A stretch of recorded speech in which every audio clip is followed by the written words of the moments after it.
Labas vakaras, mėly krepšinio aistruoliai. Lietuvos ryto televizija pradeda tiesioginę transliaciją iš Lenkijos ir kviečia visus beveik porai valandų dabar persi. Abu jie ten matyti anksčiau ar vėliau turėtų ir atsidurti. Ir šiandien jų, nors ta pergalė aišku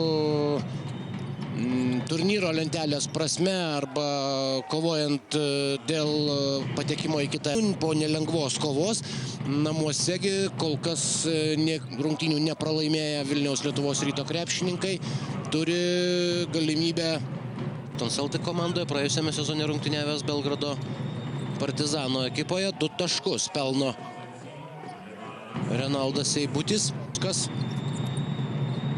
Ir jo metimas iš toli pataiko Vilniaus Lietuvos ryto komandos kapitonas. Pirmasis svečių tritaškis šios dienos rungtynėse.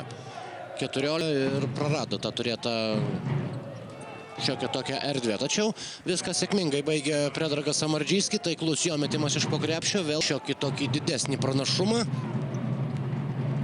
Na bent jau tokį, kuris nėra panaikinamas vienu net ir tolimų taiklių metimu. O dabar dar labiau trūktelį į priekį komandą Mindaugas Katelynas, pelnydamas 2 taškus ir dar gaunantis teisę į papildomą baudos metimą, kadangi pražanga fiksuojama rinktinėse ir taip pat vyrų rinktinės narys. Dar vienas taiklus metimas iš toli, Steponas Babrauskas. Pirmasis atritesnis Donatas Motiejūnas, Samardžyski numeta kamuolį Raisui, Raisas meta beveik paskutinį atakai skirto laiko sekundę, meta taikliai, didina skirtumą. Lenkų puolimas taip pat, kaip matėte, neblizga, tačiau bet kuriuo atveju jie jau yra įmetę gerokai daugiau taškų per šį kėlinį. Pagaliau pavyksta Renaldui Seibučiui atsidurti vienam po krepšiu. Tomis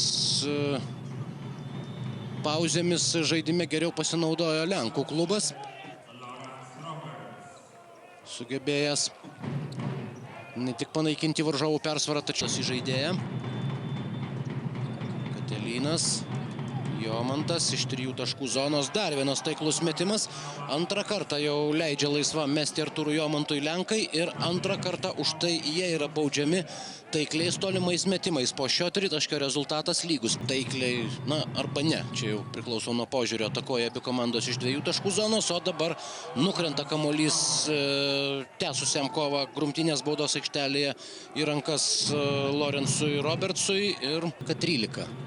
Ketvirtąjį kėlinį 1 tašku laimi Lenkų klubas, tiksliau sakant, laiminėjo iki šio Renaldo Seibučio reido, kuris mažina visi šansai svečių rankose. Ir atrodo, jog papildomas 5 minutės šiandien dar turėsime gryno krepšinio. Baudos metimai dar labiau sunkina Vilniaus Lietuvos ryto komandos situaciją. Steponas Babrauskas, taiklus metimas iš toli. Paliktas laisvas visiškai vienas komandos kapitonas. Jono Valančiūno užtvara, vėl numestas kamuolys į kairį atakos kraštą ir vėl laisvas išnaudoja šansą Lietuvos ryto komandos krepšininkas. Dabar tritaškį pataiko Lietuvos ryto ekipai. Tairesas Raisas veržiasi į baudos aikštelę, meta netaikliai ir atrodo per tą laiką, kol vyksta grumtynės dėl atšokusio kamuolio, tiksi paskutinės likusios sekundės. Taigi Lenkijos komanda